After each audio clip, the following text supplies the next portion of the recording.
ये देखिए, ये एक संवेदनशील और एक चिंता का विषय तो है ही।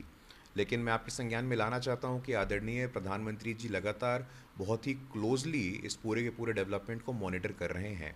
अभी हम लोगों ने देखा था कि किस प्रकार जब चीफ मिनिस्टर्स को एड्रेस कर रहे थे तब भी उन्होंने चिंता जाहिर की थी। हमें आश्वस्त रहने की ज़रूरत है कि वैक्सीन चूँकि अब आ चुका है और वैक्सीन का पहला डोज जो प्रायोरिटी एज ग्रुप है उसमें लग चुका है, फ्रंटलाइन वर्कर्स को लग गया है, हेल्थ वर्कर्स को लग गया है। तो वैसी भयावह स्थिति उत्पन्न ना हो, ऐसी हम लोग ईश्वर से प्रार्थना करेंगे। लेकिन जहाँ तक सरकार की बात है, प्रशासन की बात है, तो पूरी तरह से अब हम लोग को थोड़ा अनुभव भी हो गया है 1.5 साल के दौरान कि किस प्रकार हम लोग को मैनेज करना चाहिए।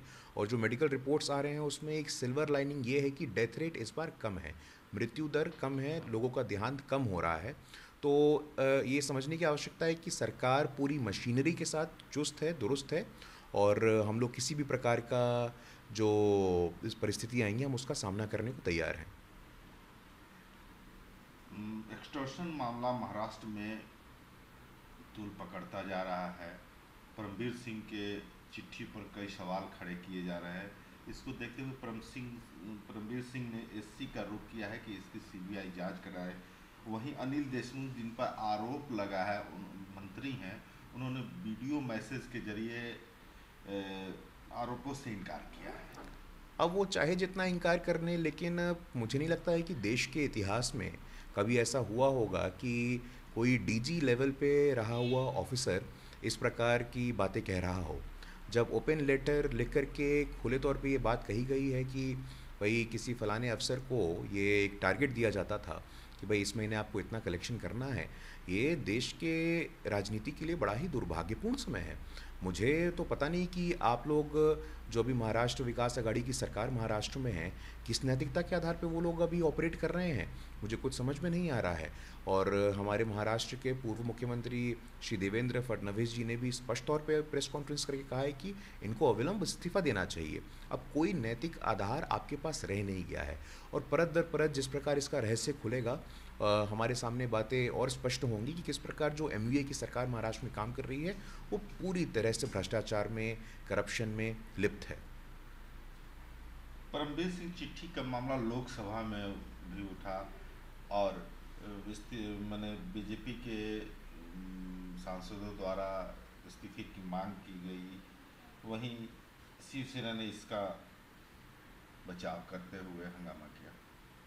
नहीं, देखिए, अब इसका बचाव कोई कैसे कर सकता है?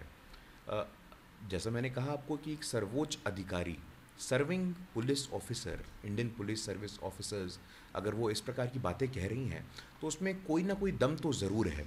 और जब चिट्ठी पे स्पष्ट रूप से ऐसी बात बोली गई है कि एक टारगेट दिया गया था आपको, तो पूरी की पूरी सरकार कटघरे में है।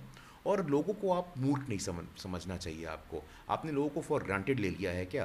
देखिए, अब जनता भी समझ रही है, और जो खिचड़ी सरकार चल रही है महाराष्ट्र में, ऐसे ऐसे राजनीतिक दल साथ में हैं जिनमें कोई वैचारिक समानताएं नहीं है, तो इस प्रकार की चीज़ें होना बहुत ही स्वाभाविक है।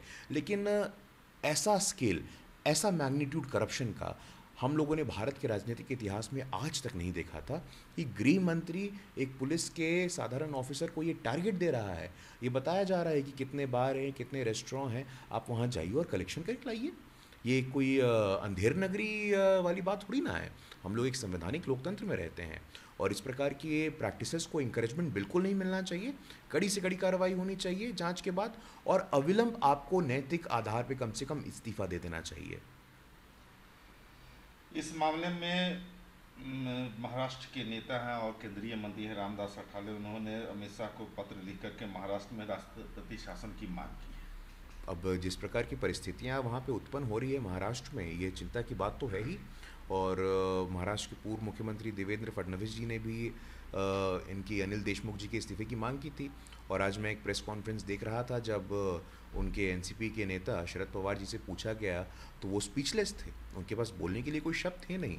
तो वो लोग बैकफुट पे आ गए हैं, और उनका पर्दाफाश हो गया है। जिस प्रकार का नेक्सस इनका चल रहा था भ्रष्टाचारियों के साथ, ऐसे पुलिस अधिकारियों के साथ जो कि करप्शन में सर से पैर तक लिप्त हैं, तो अब उनका पर्दाफाश हो गया है। ये जो भी इनकी कॉन्स्पिरेसी थी अब लोगों के सामने आप लोग एक्सपोज हो गए हैं।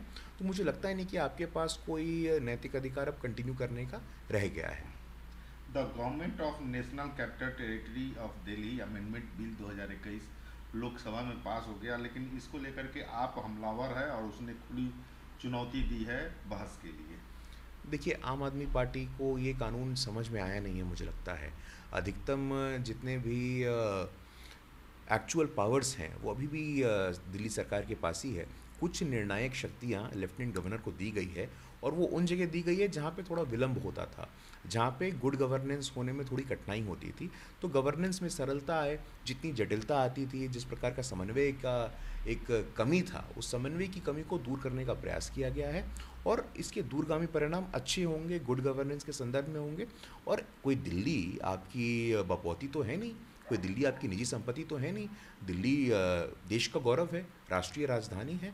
तो अगर इसमें ऐसा कोई प्रयास किया जा रहा है जिससे गुड गवर्नेंस में सहायता हो, ओवरऑल एडमिनिस्ट्रेशन में, लॉ एंड ऑर्डर में सहायता हो, तो मुझे नहीं लगता कि किसी को इससे आपत्ति होनी चाहिए। यदि जिसको आपत्ति हो रही है तो वो शुद्ध रूप से राजनीतिक मंशा से उत्पन्न आपत्ति है।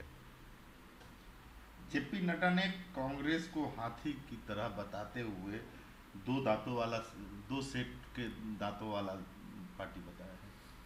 देखिए, अब हम लोगों ने देखा है कि पिछले 7 दशकों में कांग्रेस पार्टी और उनके नेताओं ने जिस प्रकार देश के लोगों को ठगने का काम किया है, अब चलने नहीं वाला है। और आपने राजनीति में किसी प्रकार की नैतिकता नहीं छोड़ी है। आप केरल में कम्युनिस्टों के खिलाफ लड़ते हैं, आप पश्चिम बंगाल में उनके साथ गठबंधन कर लेते हैं। तो ये जो आपका तड़का है, ये अब लोगों के सामने आपका पर्दाफाश हो गया है कि आप सत्ता की प्राप्ति के लिए किसी भी स्तर तक गिरने को तैयार हैं। अब इस प्रकार का नैतिक पतन हम लोगों ने राजनीति में पहले तो नहीं देखा था, लेकिन आश्वस्त रहिए कि देश की जनता के सामने अब वो एक्सपोज हो गए हैं। और लगातार जितने भी चुनाव हो रहे हैं, वो चाहे विधानसभा के चुनाव हों, स्थानीय स्तर के चुनाव हों, पंचायत और जिला परिषद के चुनाव हो, अर्बन लोकल बॉडीज़ के चुनाव हो, उसमें कांग्रेस धीरे धीरे हाशिए की तरफ जा रही है। और बहुत दिनों तक इनका ये चलने वाला नहीं है।